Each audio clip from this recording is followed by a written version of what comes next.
Ce matin, on continue dans Romains 12, les dons spirituels. J'espère que vous appréciez le temps qu'on est dans Romains 12, puis on a été dans 1 Corinthiens. Alors, on continue ce matin. Ah, il en restait une, je l'ai oublié. Bon, ben, tant pis. Servir selon son don. Alors, on continue avec les autres dons spirituels. Comment on appelle quelqu'un qui a perdu l'usage de ses membres ou en partie? On appelle ça un quadraplégique ou un paraplégique. Une personne qui est handicapée, une personne qui est dysfonctionnelle au niveau physique, qui est paralysée. Qu'est-ce que ça aurait de l'air si je faisais un AVC et que j'avais tout mon côté droit qui ne fonctionnerait pas? Je parlerais tout croche comme ça un matin, puis j'aurais bien de la misère à me déplacer. Je ne parlerais même pas, hein? Ah, ah,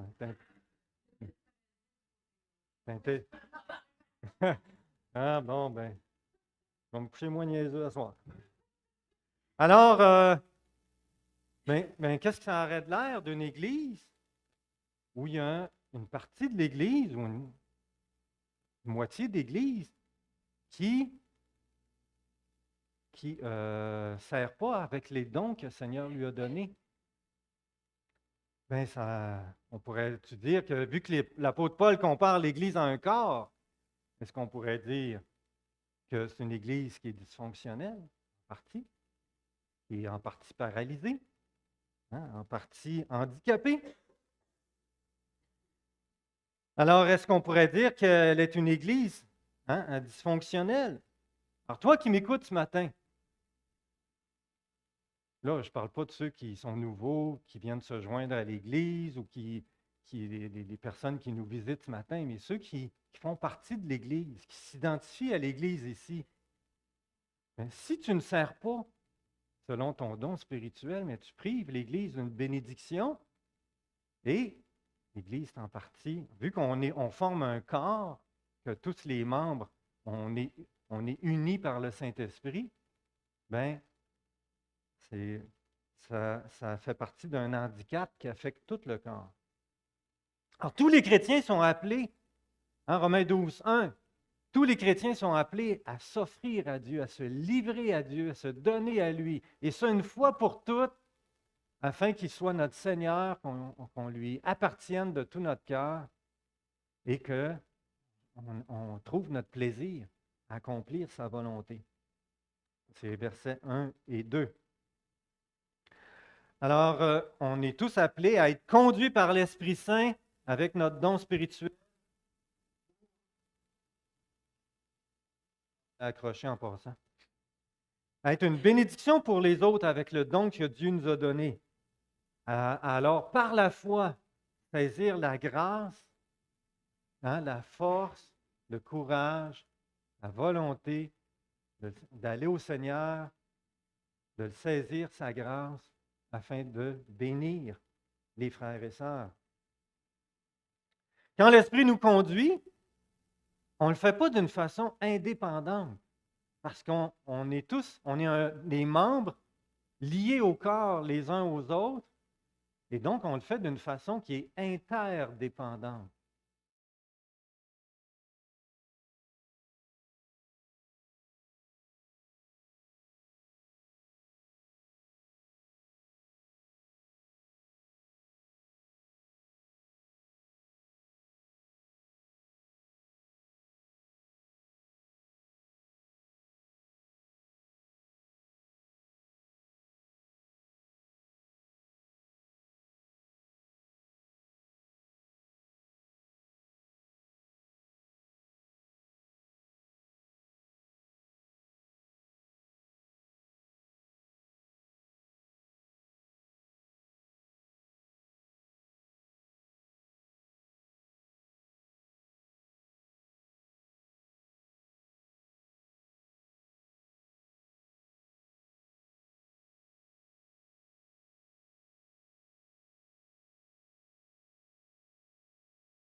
était diacre.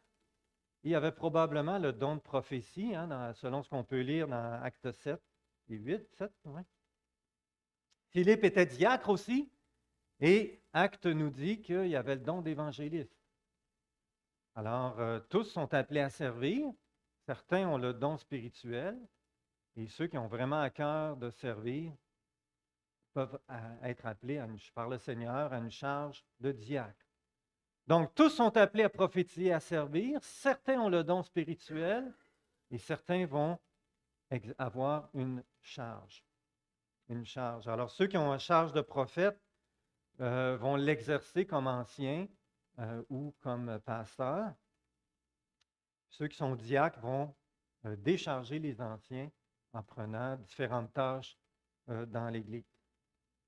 Alors, une fois que tu t'es livré à Dieu, que tu es rempli de la pensée de Christ, dirigé par son esprit, bien, il se sert de toi avec le don qu'il t'a donné pour être une bénédiction pour son Église.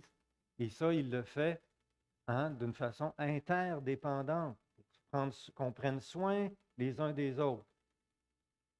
Alors, chaque chrétien né de l'esprit a reçu au moins un don spirituel. Alors, je vous ai envoyé par courriel un questionnaire. Puis un deuxième questionnaire, vous pouvez faire en ligne.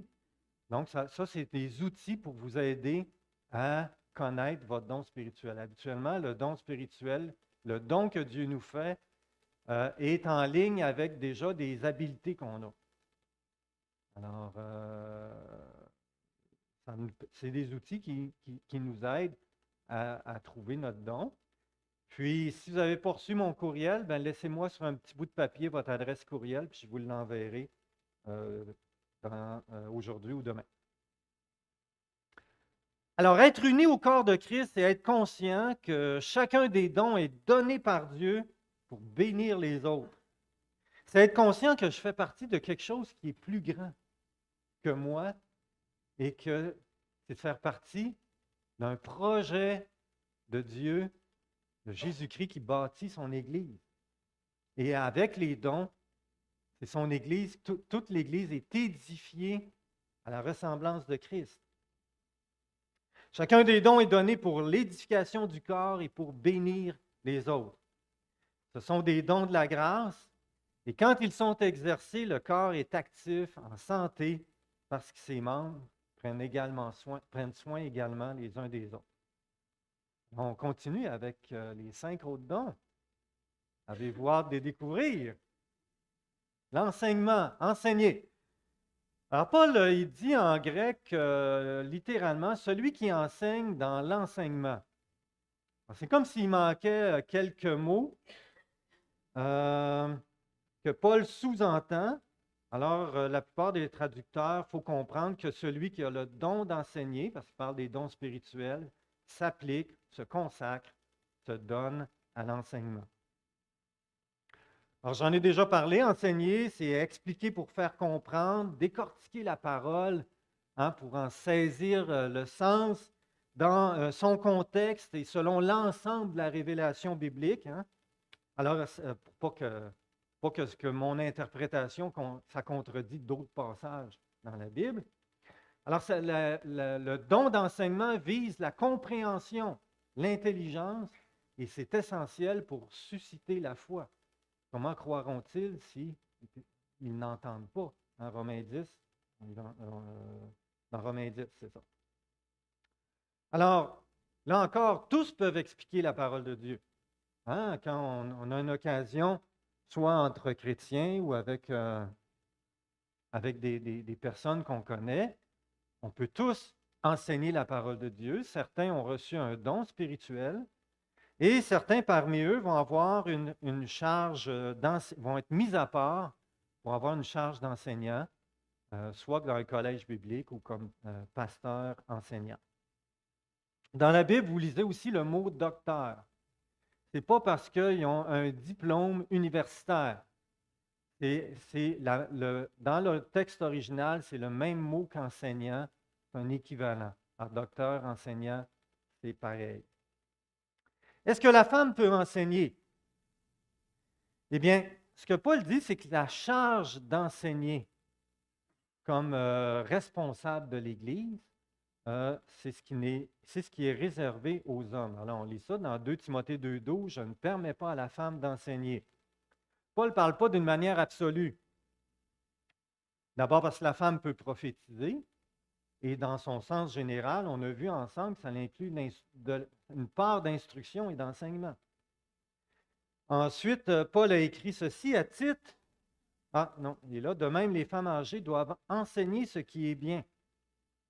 Donc, c'est évident que des femmes peuvent avoir le don d'enseigner et l'exercer soit auprès des enfants, des autres femmes, et pour une part dans l'Église, dans l'exercice de la prophétie, puisque tous sont appelés à prophétiser. Pas seulement ceux qui ont le don.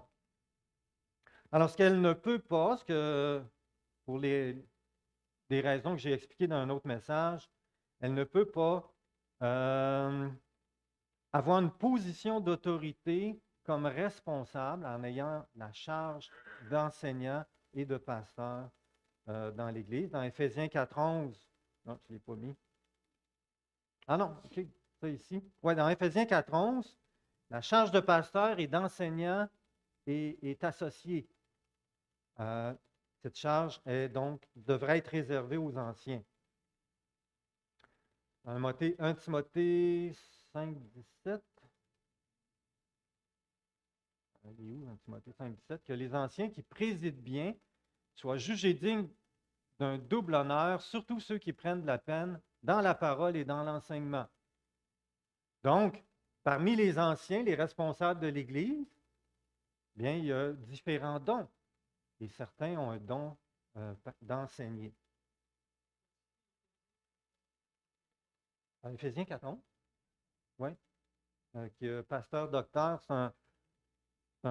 c'est deux mots qui sont associés. Ainsi, tous peuvent enseigner la parole de Dieu. Certains hommes et femmes ont un don reçu de Dieu pour l'exercer. Et certains hommes vont avoir la charge d'enseignants, de pasteurs dans l'Église. Les charges d'enseignants et de prophètes sont complémentaires. L'un explique et vise la compréhension, l'autre exhorte, encourage et vise le cœur. Ainsi, Paul écrit que l'Église a été fondée sur le ministère des apôtres et des prophètes, Éphésiens 2,20. Paul lui-même était un apôtre et un enseignant, on lit ça dans Actes 13,1, et il a toujours été accompagné en mission par un frère Barnabas, puis après Silas, qui était prophète. Deux dons qui sont complémentaires pour édifier l'Église. Dans l'apôtre Pierre, il met en relief les deux dons en disant « Afin que vous rappeliez les paroles prononcées autrefois par les saints prophètes », fait référence ici à l'Ancien Testament, ainsi que le commandement du Seigneur et Sauveur enseigné par vos apôtres. Donc, apôtres et prophètes, deux dons qui étaient complémentaires. Et c'est pour ça que Paul dit dans 1 Corinthiens 12, 28, Dieu a établi dans l'Église, premièrement, des apôtres, deuxièmement, des prophètes, troisièmement, des enseignants, parce que c'est ces dons-là qui ont permis de fonder des nouvelles églises, de démarrer des nouvelles églises et de continuer à les enseigner. Trois dons essentiels pour le développement de l'œuvre de Dieu. Quatrième don, exhorter. Alors, il dit, celui qui exhorte s'applique à l'exhortation. Selon le dictionnaire, exhorter, ça veut dire tenter de persuader, de convaincre, d'encourager quelqu'un à faire quelque chose. Dans la Bible, c'est faire la volonté du Seigneur. On a dans Luc 3 l'exemple de Jean-Baptiste. Alors, Jean annonçait la bonne nouvelle au peuple avec beaucoup d'autres exhortations. Et ces exhortations visaient à ce que ça produise des fruits de la repentance. Donc, quand on lit dans Luc 3, on lit ces exhortations. Dans Romains 12, on vient de voir une belle exhortation de l'apôtre Paul. Je vous exhorte donc, frères, par les compassions de Dieu. Alors, on a vu ça ensemble. Quelle est la similitude et la différence entre prophétiser et exhorter? la prophétie inclut une part d'exhortation. Alors, c'est quoi la différence entre les deux? C'est quelqu'un qui pourrait me le dire.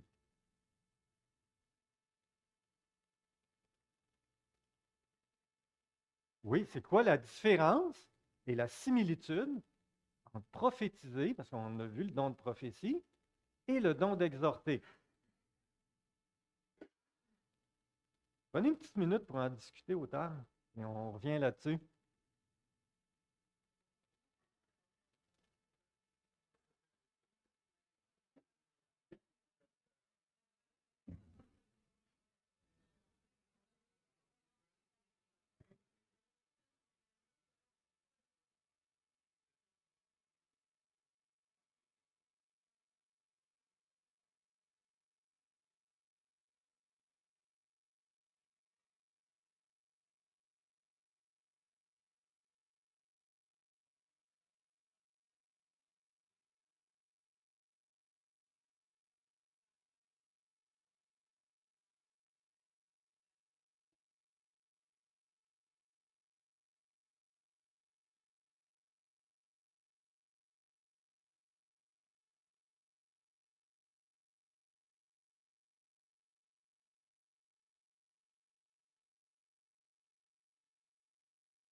Donc, Marie a dit que prophétiser, c'est avertir, puis exhorter, c'est encourager.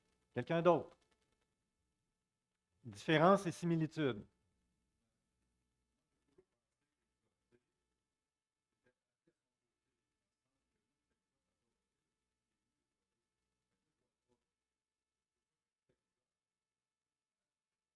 OK?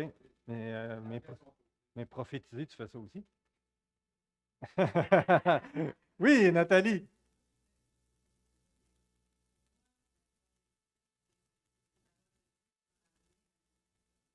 OK. Exhorter.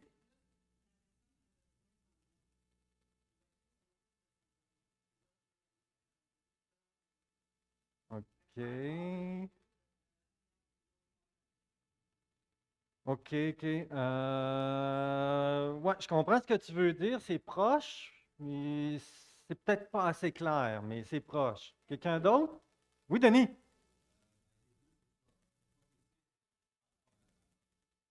Ouais.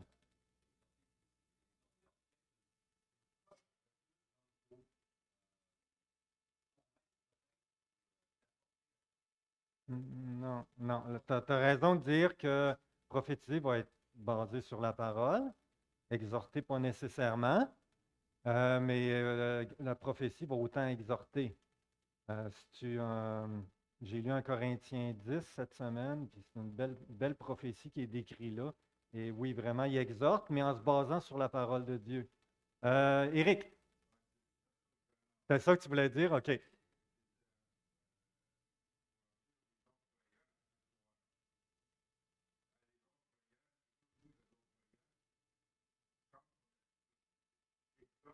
Oui, oui, oui, oui, je comprends. OK, ça fait du sens. Alors, la prophétie, évidemment, ça inclut l'exhortation, mais elle est plus qu'une simple exhortation. OK? D'abord, elle se réfère toujours à la parole de Dieu et elle exhorte à mettre la parole de Dieu en pratique dans des situations concrètes.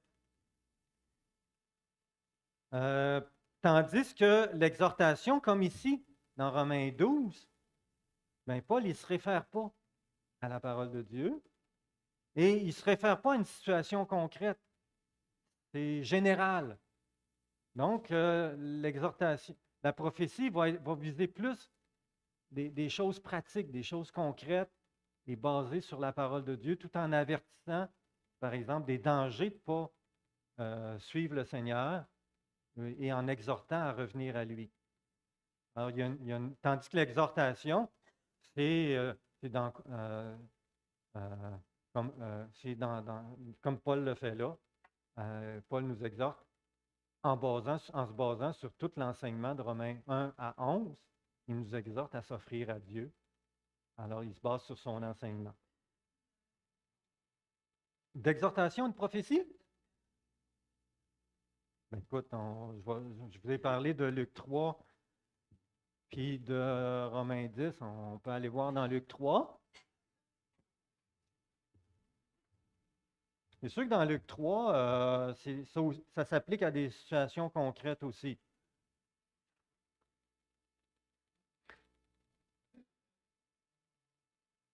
Tu vois, on lit dans le verset 18, Jean annonçait la bonne nouvelle au peuple avec beaucoup d'autres exhortations. Alors, qu'est-ce qu'il disait? Au verset 10, les foules l'interrogeaient, que ferons-nous donc? Il leur répondit que celui qui a 2 tuniques partage avec celui qui n'en a pas et que celui qui a de quoi manger fasse de même. Alors, il les exhorte à partager. Il vint aussi des péagers pour être baptisés. Ils lui dirent, Maître, que ferons-nous? Il leur dit, n'exigez rien au-delà de ce qui vous a été ordonné. Ils exhortent. Les soldats lui demandèrent, et nous, que ferons-nous? Il leur dit, ne faites violence à personne et ne dénoncez personne à tort, mais contentez-vous de votre sort. Alors, c'est de simples exhortations. Si on va dans Romains 10, c'est-tu Romains 10? Non, c'est 1 Corinthiens 10. Excusez. 1 Corinthiens 10. Frères, je ne veux pas que vous l'ignoriez, nos pères ont tous été sous la nuée, ils ont tous passé au travers de la mer, ils ont tous été baptisés en Moïse dans la nuée, dans la mer, ils ont tous mangé le même aliment spirituel, ils ont tous bu le même breuvage spirituel, car ils buvaient un rocher spirituel qui les suivait, et ce rocher était le Christ. Mais la plupart d'entre eux ne furent pas agréables à Dieu puisqu'ils tombèrent morts dans le désert. Or, ce sont là des exemples pour nous, afin que nous n'ayons pas de mauvais désirs comme ils en ont eu. Ne devenez pas idolâtres comme certains d'entre eux, selon qu'il est écrit, le peuple s'assit pour manger, pour boire, puis ils se levèrent pour se divertir. Ne nous livrons pas à l'inconduite comme certains d'entre eux s'y livrèrent, de sorte qu'il en tomba 23 000 en un seul jour. Ne tentons pas le Seigneur comme le tentèrent certains d'entre eux qui périrent par les serpents. Ne murmurez pas comme murmurèrent certains d'entre eux qui périrent par l'exterminateur. Cela leur est arrivé à titre d'exemple et fut écrit pour nous avertir, nous pour qui la fin des siècles est arrivée. Ainsi donc, que celui qui pense être debout prenne garde de tomber. Et là, il les exhorte à fuir l'idolâtrie par la suite. Ça va? Fait qu'il se base sur la parole de Dieu, sur ce qui est enseigné pour exhorter à ne pas suivre le même exemple, puis les avertir et à suivre le Seigneur. Oui?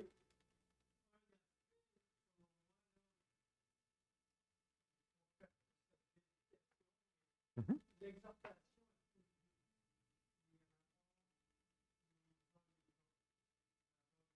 Hmm.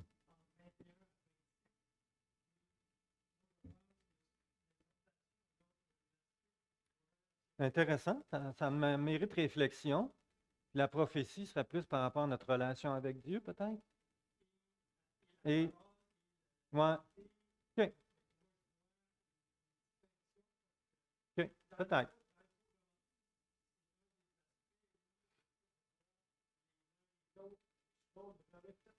Ouais. Fait qu'il dit que l'exhortation aurait plus en lien avec les relations les uns les autres et la prophétie par rapport à mettre en pratique la parole de Dieu. Intéressant. Non, on continue. L'exhortation utilise souvent des verbes à l'impératif, du genre ne vous conformez pas au monde présent, mais soyez transformés. Alors, j'ai souvent entendu enseigner que les verbes à l'impératif dans le Nouveau Testament, c'était tous des commandements. Il est vrai que les commandements sont à l'impératif, comme aimez-vous les uns les autres. Mais il me semble qu'il y a une nuance entre un commandement et une exhortation. Alors, c'est sûr que le commandement fait appel à l'obéissance, faite de toutes les nations des disciples, évidemment un commandement. L'exhortation, elle, est une invitation à faire la volonté de Dieu. Et la suite de Romains 12 est remplie d'exhortations. Ça, c'est ne vous conformez pas. Réjouissez-vous en espérance, soyez patients dans la tribulation, persévérez dans la prière, subvenez aux besoins des saints, tâchez d'exercer l'hospitalité. Commandement ou exhortation? Si des commandements, ben, si je n'exerce pas l'hospitalité, je pêche. Toutes les autres aussi. Si c'est une exhortation, ben, c'est un encouragement à, à mettre en pratique ce que Dieu nous demande. Alors, il y a une nuance entre les deux. Ça ne veut pas dire que l'exhortation est moins importante que le commandement, mais il y a une nuance, puis je pense que c'est important de la préserver. Dans la langue originale, exhorter veut dire aussi encourager, consoler. Alors, on le voit ici, consoler, lui qui nous console dans toutes nos afflictions, c'est le même mot. Sens de supplier aussi, les démons suppliaient Jésus, le même mot. Et le sens d'encourager. On en fit la lecture et tous se réjouirent de l'encouragement qu'elle leur apportait. Alors, exhorter a un sens inclut un sens de consoler, d'encourager à faire la bonne chose, à faire la volonté de Dieu. Alors, tous peuvent exhorter et encourager. Certains ont un don spirituel pour l'exercer, pour le faire. Il nous reste 3 dons à regarder ensemble. Donner, celui qui donne le fasse dans la générosité. Alors, de même que tous sont appelés à donner, mais certains ont reçu un don spécial pour ce faire. Alors, ils ont un don de générosité.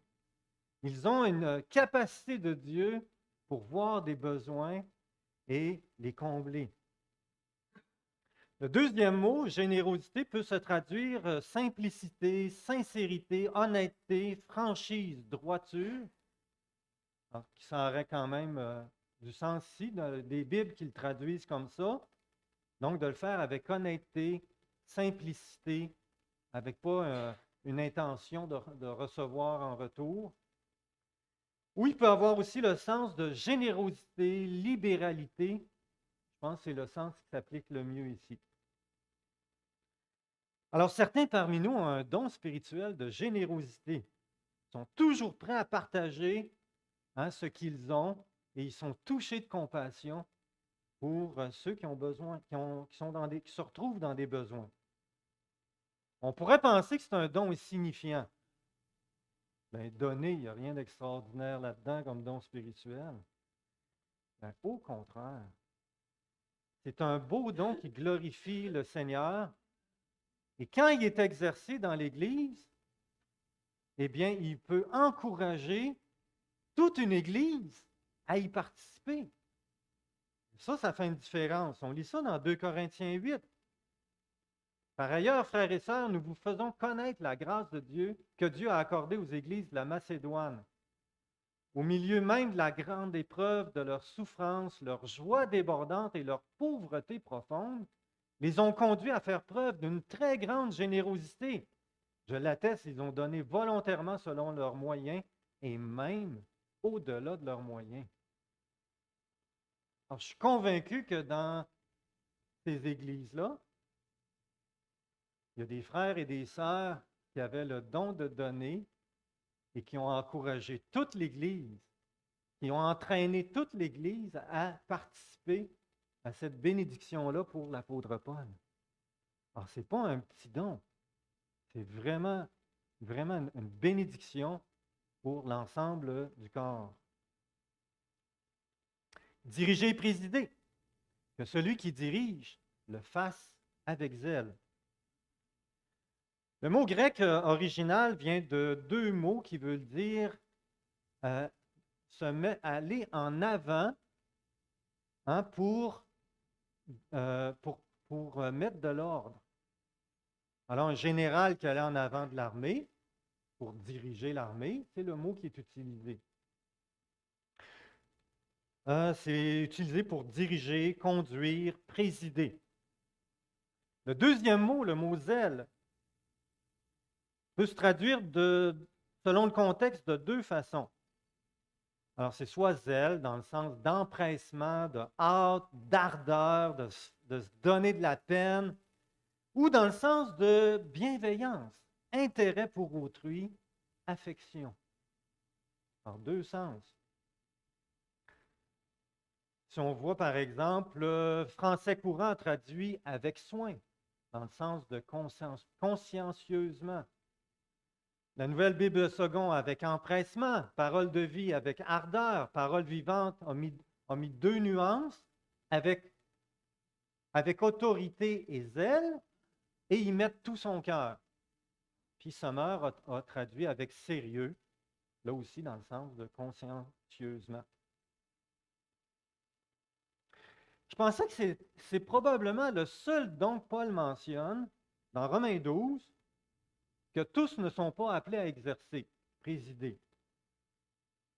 Quand je suis allé voir le mot où est-ce qu'il se retrouvait dans le Nouveau Testament, j'ai découvert que c'est faux.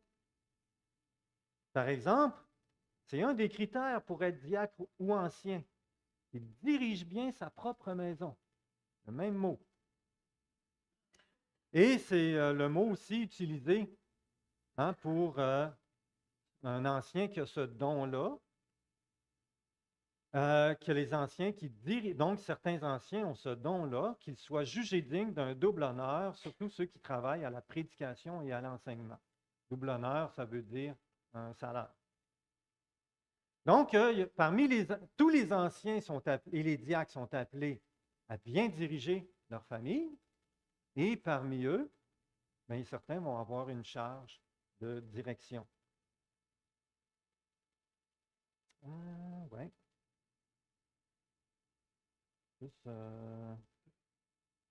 Donc, l'idée, c'est de conduire, diriger, s'appliquer à donner une direction sage selon la volonté de Dieu, avec le sens de le faire avec bienveillance, avec intérêt pour autrui.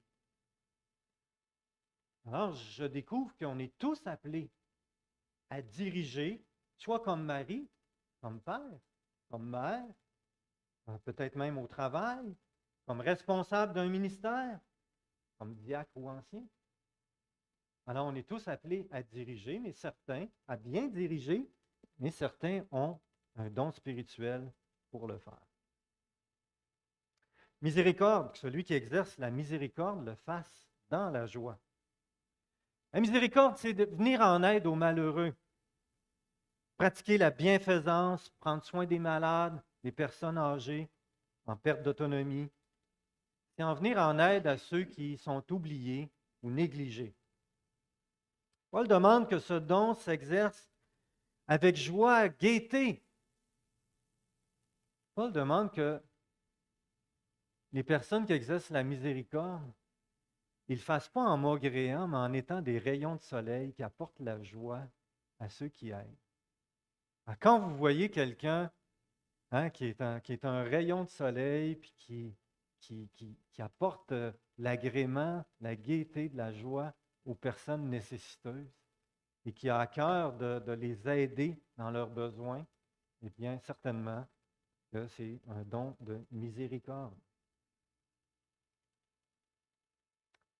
On est rendu à la conclusion. Il y a plusieurs autres dons qui ne sont pas mentionnés dans Romains 12. Alors, Paul, il en a choisi 7.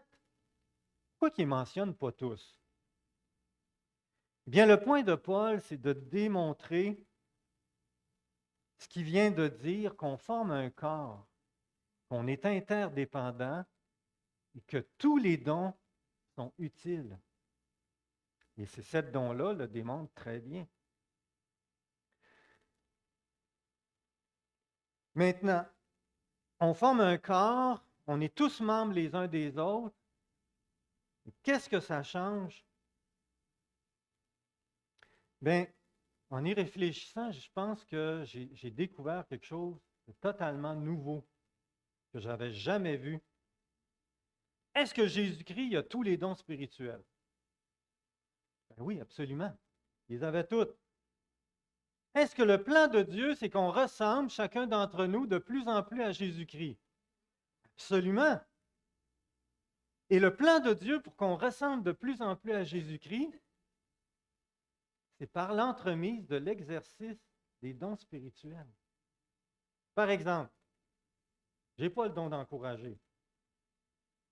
À chaque fois que je vois un frère ou une sœur qui exerce son don d'encouragement, ben, je trouve ça beau, je suis encouragé et je suis édifié. Qu'est-ce que ça veut dire être édifié? Ben, ça me donne le goût de faire comme lui ou comme elle, de l'imiter et d'être moi-même une source d'encouragement. Alors, je ne le serai jamais aussi bien que celui qui a le don spirituel, mais je vais être édifié à suivre son exemple. Alors, celui qui a le don de prophétie m'apprend à prophétiser. Celui qui a le don de service, il m'encourage à servir. Celui qui a le don d'enseigner, il me montre comment enseigner. Celui qui a le don d'exhorter, eh bien, il m'aide par son exemple à le faire. Celui qui a le don de diriger m'encourage à l'être dans mon couple, dans ma famille, mon travail, mon ministère. Celui qui a le don de miséricorde m'encourage à être une source de joie et en prenant soin des nécessiteux. Ce qui fait que quand tous exercent leur don spirituel, c'est toute l'Église qui apprend à ressembler de plus en plus à Jésus-Christ et qui grandit, qui est édifiée. Ça, pour moi, ça a été une révélation. Je trouve ça extraordinaire, le plan de Dieu, comment il a fait les choses. Et c'est ce qui fait qu'on a tous besoin les uns des autres. Chaque personne que Dieu ajoute à son Église est extrêmement important parce qu'il contribue à ce que tous ensemble, on grandit en ressemblance de Christ, en maturité spirituelle. Alors, ce qui est le plus important, c'est d'exercer tous les dons. Paul dit dans 1 Corinthiens 12, 1 Corinthiens 14, il dit recherchez avec zèle les dons spirituels. Aspirez aux dons spirituels. Eh bien, ce n'est pas juste d'exercer notre don spirituel, puisqu'il nous exhorte tous à prophétiser dans 1 Corinthiens 14. Alors, ce qu'il est en train de dire, c'est que les dons que Dieu a donnés à l'Église, bien, recherchons à tous à les développer en les prenant comme modèle, comme exemple. Dieu ne veut pas que son Église reste immature, handicapée, dysfonctionnelle.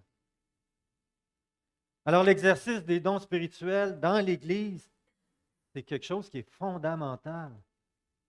Et chacun d'entre vous est important et vous êtes une pierre vivante qui contribue à la construction, l'édification du corps de Christ, de son Église. Tous les dons sont importants.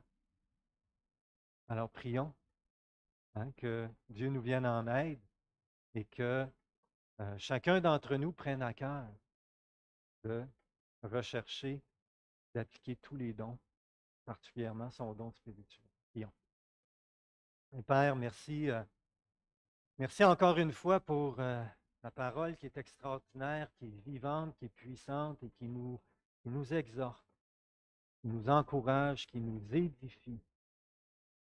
Seigneur, merci de nous enseigner que tous les dons sont importants, que tous les dons édifient ton corps. Seigneur, on a besoin de chacun des membres du corps de Christ. Je te prie, Seigneur, que tu diriges afin que chaque membre de cette Église trouve sa place, exercer son don et puisse ainsi bénir les frères et sœurs. Nous te demandons au nom de Jésus.